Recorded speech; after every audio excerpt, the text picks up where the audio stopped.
Tim Burchett. Congressman, we saw you last night, and you had a nice little side conversation with the president as he entered. There it is. Yep. So we're dying to know what was said. We talked about Corvettes, chocolate chip ice cream.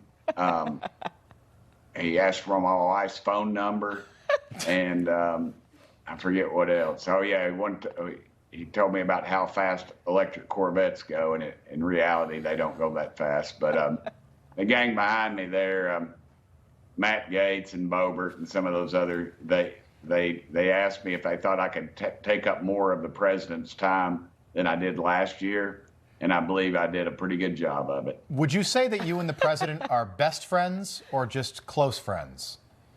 I think we're, well, you know, we don't shower together or anything, but I think we're okay. Makes sense.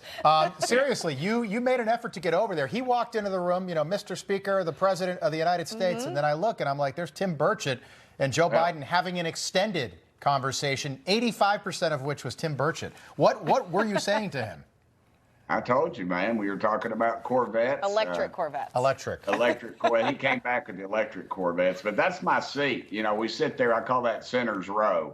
Me and Matt and Boebert and some of the others sit there, and then we sit there on a regular basis, and that's my spot, the second from the back. And you can see all the Democrat women trying to pull him. That lady right there, you see her on the right of the screen.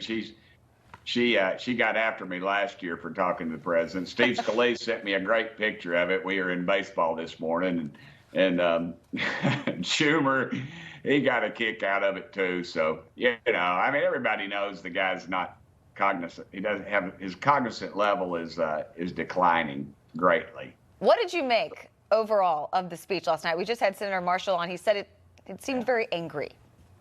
Yeah, I'd say angry, and he's a shell of the man he once was, really. I mean, it's kind of sad and pathetic, actually. And to think that this is the best that the Democrat Party can put forth, it, to me, is a real crying shame. It's not my granddad's Democrat Party anymore. He didn't tell the truth about the economy. He kept talking about how much better it is. You know, even liberal economists will tell you the average family is out $200 to $600 more a month, not a year, but a month. You know, we're $35 trillion in debt. We're diluting the money that's out there by just printing money. And to say that we're not going to put boots on the ground, but our military is going to build a port in Gaza, you know in good and well what's going to happen. There's going to be a terrorist missile attack or something, and Americans are going to lose their lives. And we don't need to be over there.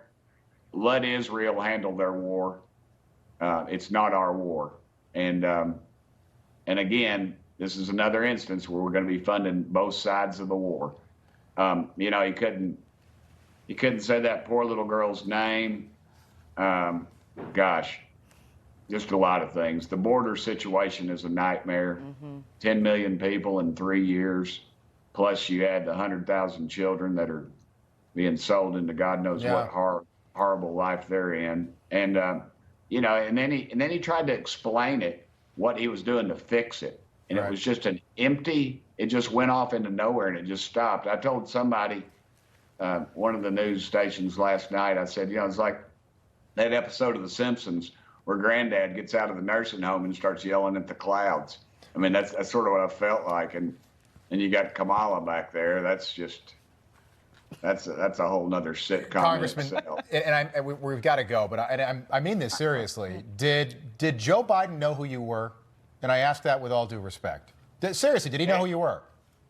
He said he did, but then I thought, who's the bigger liar here, me or you? You know, I'm the 435th most powerful member of Congress. And hey, ma'am, I want to tell you, purple's my favorite color, and that is a great dress. Oh, thank you so much. The guy you got beside you, he holds up a sign, I think, in the morning when you were coming in and said, we'll do news for food, and you had to bring him in. So, anyway.